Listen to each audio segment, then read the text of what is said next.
Baik semuanya, Assalamualaikum warahmatullahi wabarakatuh. Nah, sebelum kita memulai pelajaran pada siang hari ini, alangkah lebih baiknya kita berdoa dahulu ya. Berdoa dimulai. Baik, berdoa selesai.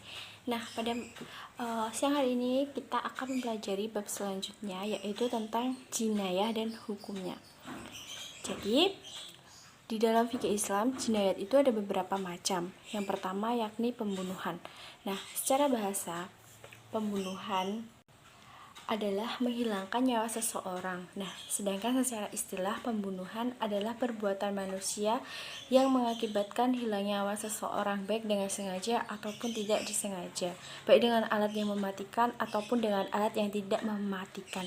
Artinya, melenyapkan nyawa seseorang dengan sengaja atau tidak itu sama saja dengan pembunuhan. Nah,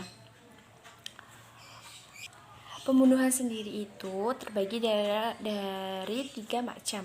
Yang pertama, ada pembunuhan sengaja atau qatlul amdi.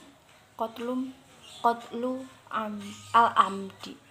Nah, jadi pembunuhan sengaja ini yaitu pembunuhan yang telah direncanakan dengan menggunakan alat yang mematikan, baik yang melukai atau memberatkan. Nah, dikatakan pembunuhan sengaja itu apabila ada niat dari si pelaku yang sebelumnya dengan menggunakan alat senjata yang mematikan. Nah, si pembunuh termasuk orang yang balik dan yang dibunuh atau korban adalah orang baik. Itulah yang dikatakan dengan pembunuhan yang disengaja. Nah, yang kedua yakni ada pembunuhan seperti sengaja atau al-qatlu sibahil amdi, yakni pembunuhan yang dilakukan seseorang tanpa niat membunuh, tanpa ada niat membunuh dan menggunakan alat yang biasanya tidak mematikan. Jadi misalnya kayak pensil, kayu gitu kan, bukan termasuk alat yang mematikan ya.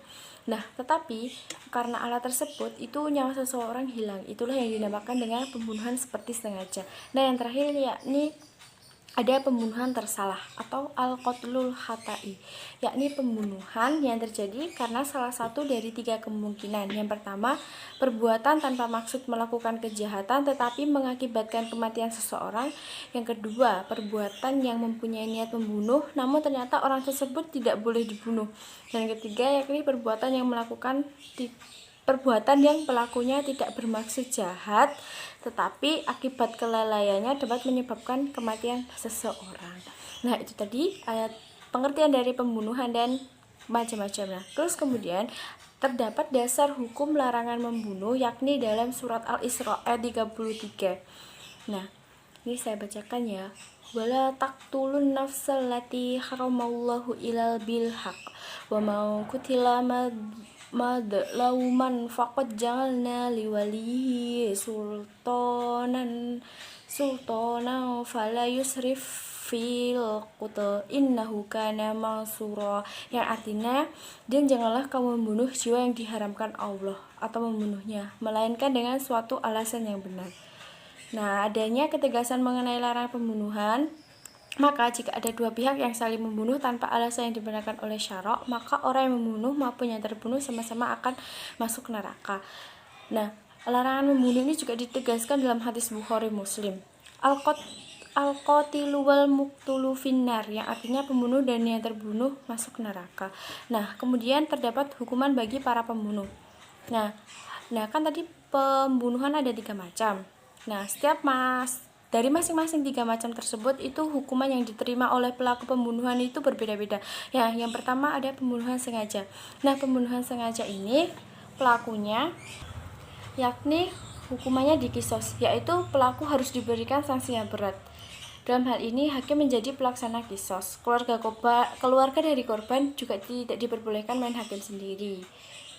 Nah, namun apabila keluarga korban itu mau memaafkan si pelaku pembunuh, maka pelaku pembunuhan ini hukumannya bisa digantikan dengan membayar diat mughaladzah atau denda yang berat. Nah, diatnya ini atau denda ini diambilkan dari harta pembunuh dan dibayarkan secara tunai kepada pihak keluarga. Kemudian yang kedua yakni pembunuhan seperti sengaja. Nah, pembunuhan seperti disengaja ini hukumannya tidak dikisoskan. Ia dihukum dengan membayar diat mughaladzah atau denda berat yang diambilkan dari harta keluarganya dan dapat dibayarkan secara bertahap selama 3 tahun kepada keluarga korban. Hal ini sesuai dengan hadis dari Tirmidzi. Rasulullah Shallallahu Alaihi Wasallam bersabda, barang siapa membunuh dengan sengaja, ia diserahkan kepada keluarga terbunuh. Nah, jika mereka atau keluarga terbunuh menghendaki, mereka dapat mengambil kisos. Dan jika mereka menghendaki atau tidak mengambil kisos, mereka dapat mengambil diat berupa 30 hikoh, 30 ekor jatengah, dan 40 ekor khilafah. Nah, hadis tersebut merupakan dalil diwajibkan diat mughaladzah bagi pelaku tindak pembunuhan yang tidak disengaja. Nah, yang ketiga yakni ada pembunuhan tersalah. Nah, hukuman bagi pembunuhan tersalah yaitu membayar diat mukhafafah atau denda ringan yang diambil dari harta keluarga pembunuh dan dapat dibayarkan secara bertahap selama 3 tahun kepada keluarga korban.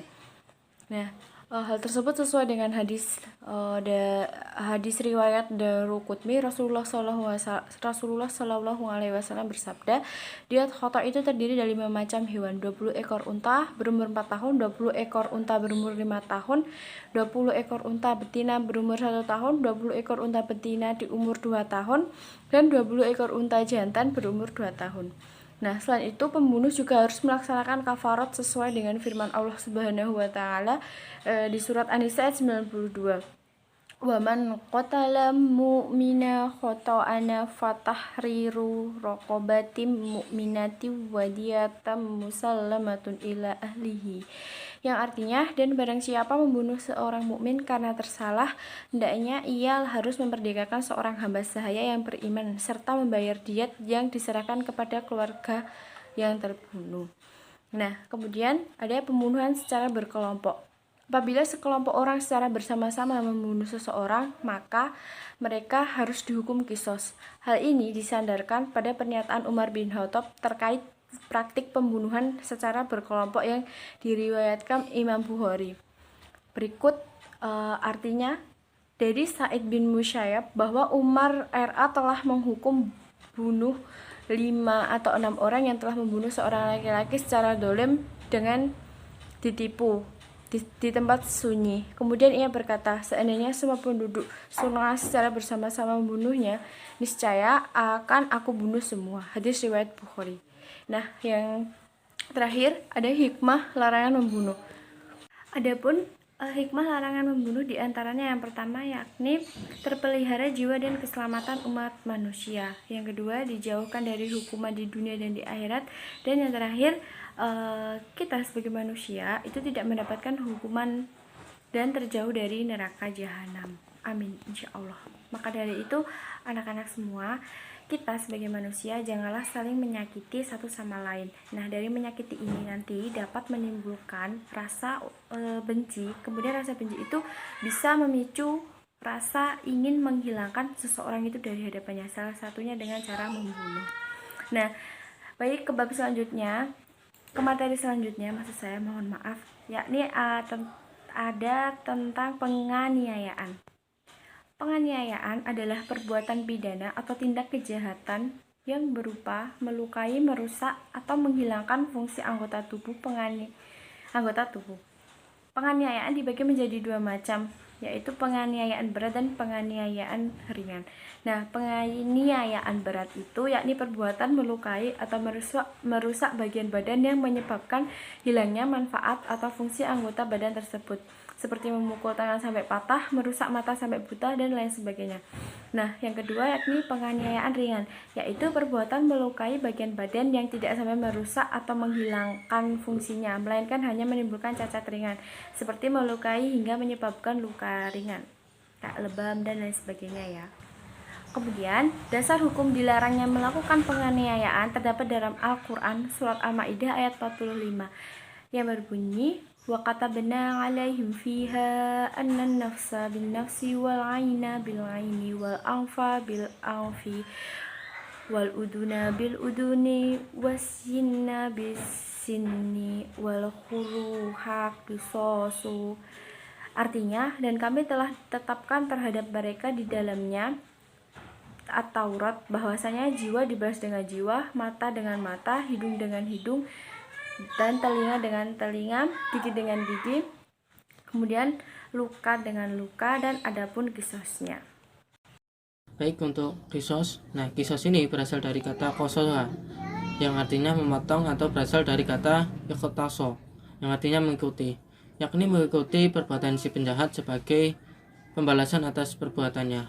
Nah, menurut syara', kisos ialah hukuman balasan yang seimbang bagi pelaku pembunuhan maupun perusakan atau penghilangan fungsi anggota tubuh orang lain yang dilakukan dengan sengaja. Nah, kisos ini dibedakan menjadi dua. Yang pertama, kisos pembunuhan. Nah, kisos pembunuhan ini itu hukumannya bagi pembunuh. Sedangkan yang kedua, kisos anggota badan. Nah, ini hukumannya bagi pelaku tindak pidana itu melukai, merusak, atau menghilangkan fungsi anggota badan. Nah, hukum mengenai kisos ini terdapat dalam surat Al-Maidah ayat 45 yang bunyinya, وَكَتَبْنَا عَلَيْهِمْ فِيهَا أَنَّ النَّفْسَ بِالنَّفْسِ وَالْعَيْنَ بِالْعَيْنِ وَالْأَنْفَ بِالْأَنْفِ وَالْأُذُنَ بِالْأُذُنِ وَالسِّنَّ بِالسِّنِّ وَالْجُرُوحَ قِصَاصٌ فَمَنْ تَصَدَّقَ فَهُوَ كَفَّارَةٌ لَهُ يَوْمَ لَمْ يَحْكُمُوا بِمَا أُنْزِلَ اللَّهُ فَأُولَئِكَ هُمُ الظَّالِمُونَ, yang artinya, dan kami telah tetapkan terhadap mereka lidahnya di dalamnya bahwasanya jiwa dibalas dengan jiwa, mata dengan mata, hidung dengan hidung, telinga dengan telinga, gigi dengan gigi, dan luka-luka pun ada kisosnya. Barang siapa melepaskan hak kisosnya akan melepaskan hak itu dan menjadikan penebusan dosa baginya. Barang siapa yang tidak memutuskan perkara menurut apa yang diturunkan Allah, maka mereka itu adalah orang-orang yang zalim. Nah, hukuman mengenai kisos ini dapat dilakukan apabila memenuhi syarat-syarat khusus. Yang pertama itu orang yang terbunuh terpelihara darahnya, atau orang yang benar-benar baik. Jika seorang mukmin membunuh orang kafir, orang murtad, atau pezina yang sudah menikah, ataupun seorang pembunuh, maka dalam hal ini hukuman kisos tidak berlaku. Syarat yang kedua, pembunuh sudah balik dan berakal. Dan yang ketiga, pembunuh bukan bapak atau orang tua dari terbunuh. Dan yang keempat, orang yang dibunuh sama derajatnya dengan orang yang membunuh, seperti muslim dengan muslim, merdeka dengan merdeka, dan hamba dengan hamba. Sedangkan syarat yang kelima, kisos dilakukan dalam hal yang sama, jiwa dengan jiwa, mata dengan mata, dan lain sebagainya. Nah, hikmah yang dapat dipetik bahwa Islam merupakan hukuman yang sangat menjaga serta menjaga kehormatan dan keselamatan jiwa manusia.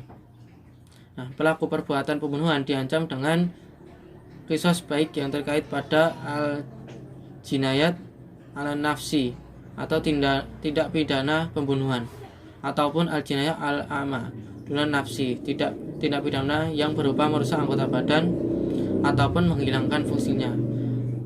Nah, ini akan menemukan banyak efek positif. Yang terpenting diantaranya itu dapat memberikan pelajaran bagi kita bahwa keadilan harus ditegakkan betapa tinggi nilai jiwa dan badan manusia.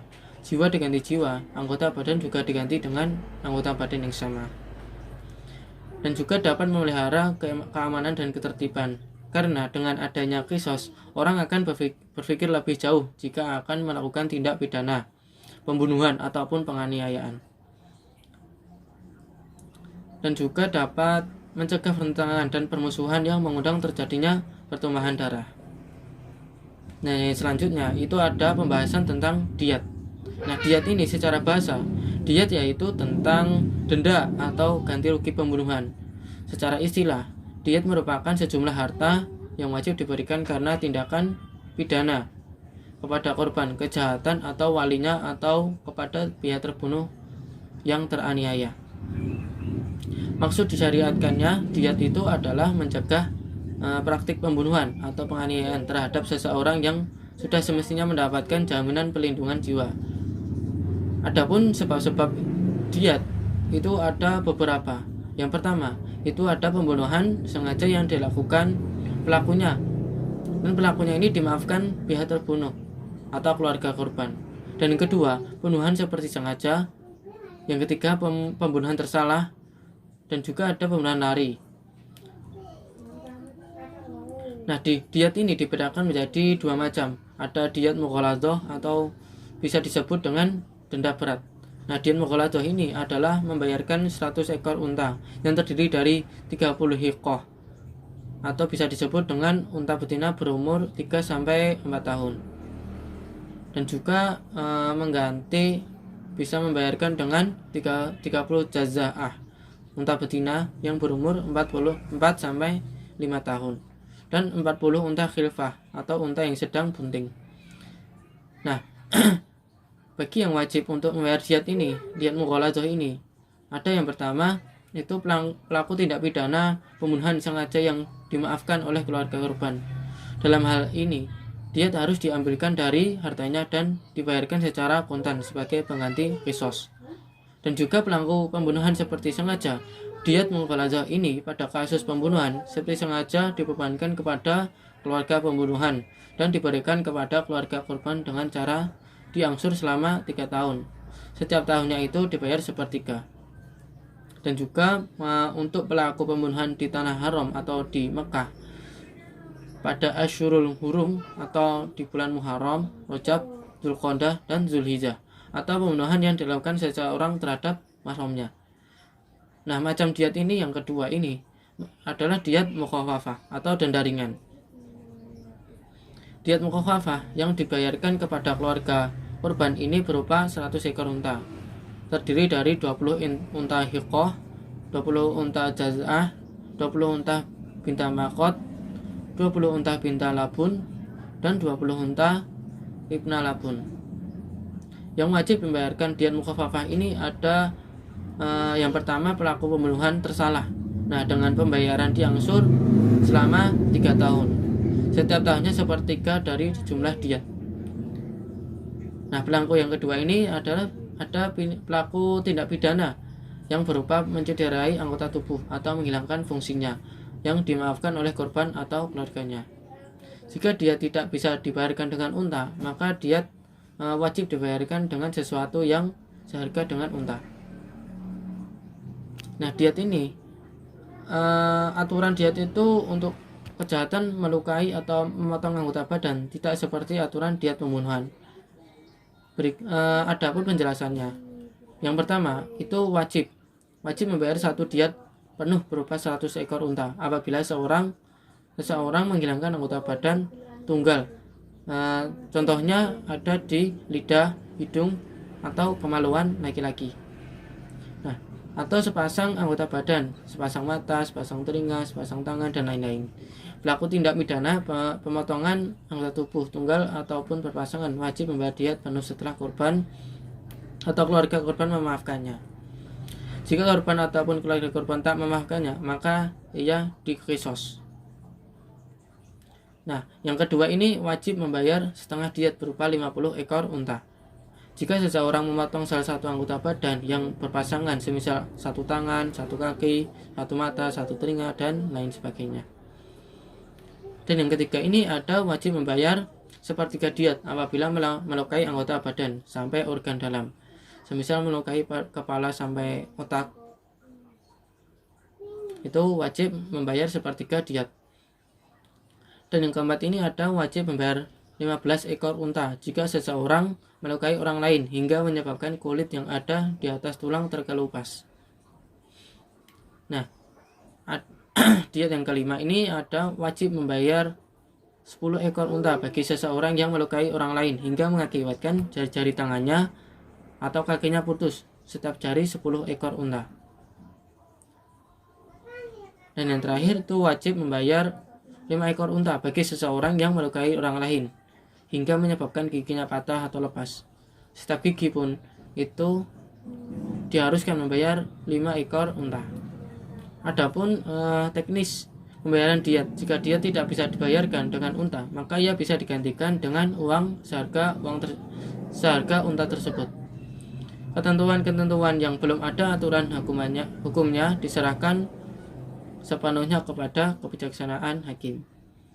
Nah, hikmah diat ini, adapun hikmah diat yang terbesar ditetapkannya diat itu untuk mencegah pertumpahan darah serta sebagai obat hati dari rasa dendam keluarga korban terhadap pelaku tindak pidana pembunuhan ataupun penganiayaan.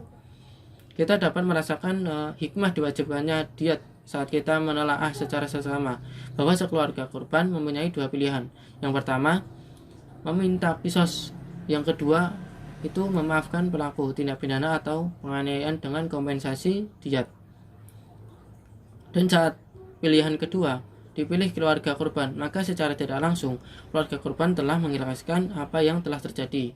Hati mereka menjadi bersih dari amarah ataupun rasa dendam yang akan dilampiaskan kepada pelaku tindak pembunuhan ataupun penganiayaan.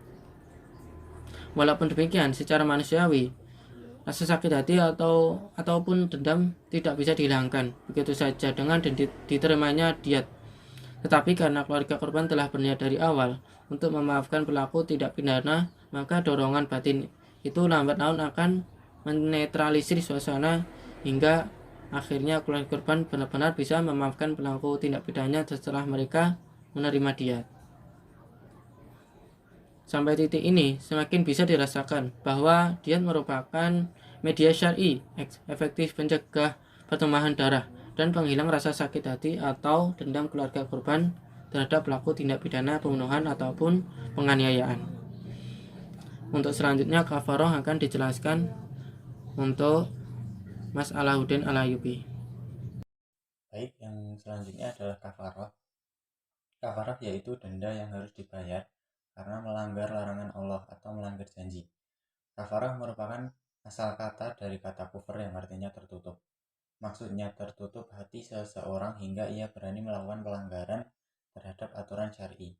Sedangkan secara istilah, kafaroh adalah denda yang wajib dibayarkan oleh seseorang yang telah melanggar larangan Allah tertentu. Kemudian kafaroh terbagi menjadi beberapa macam. Di antaranya adalah sebagai berikut. Yang pertama adalah kafaroh pembunuhan. Agama Islam sangat melindungi jiwa. Darah tidak boleh ditumpahkan tanpa sebab-sebab yang dilegalkan oleh syariat. Karenanya seseorang yang membunuh orang lain selain dihadapkan pada salah satu dari dua pilihan yaitu dikisos atau membayar diat, ia juga diwajibkan membayar kafaroh. Kafaroh bagi pembunuh adalah memerdekakan budak muslim. Jika ia tak mampu melakukannya, maka pilihan selanjutnya adalah berpuasa 2 bulan berturut-turut. Kemudian yang kedua ada kafaroh zihar. Zihar adalah perkataan seorang suami kepada istrinya. Pada masa jahiliyah, zihar dianggap sebagai tolak.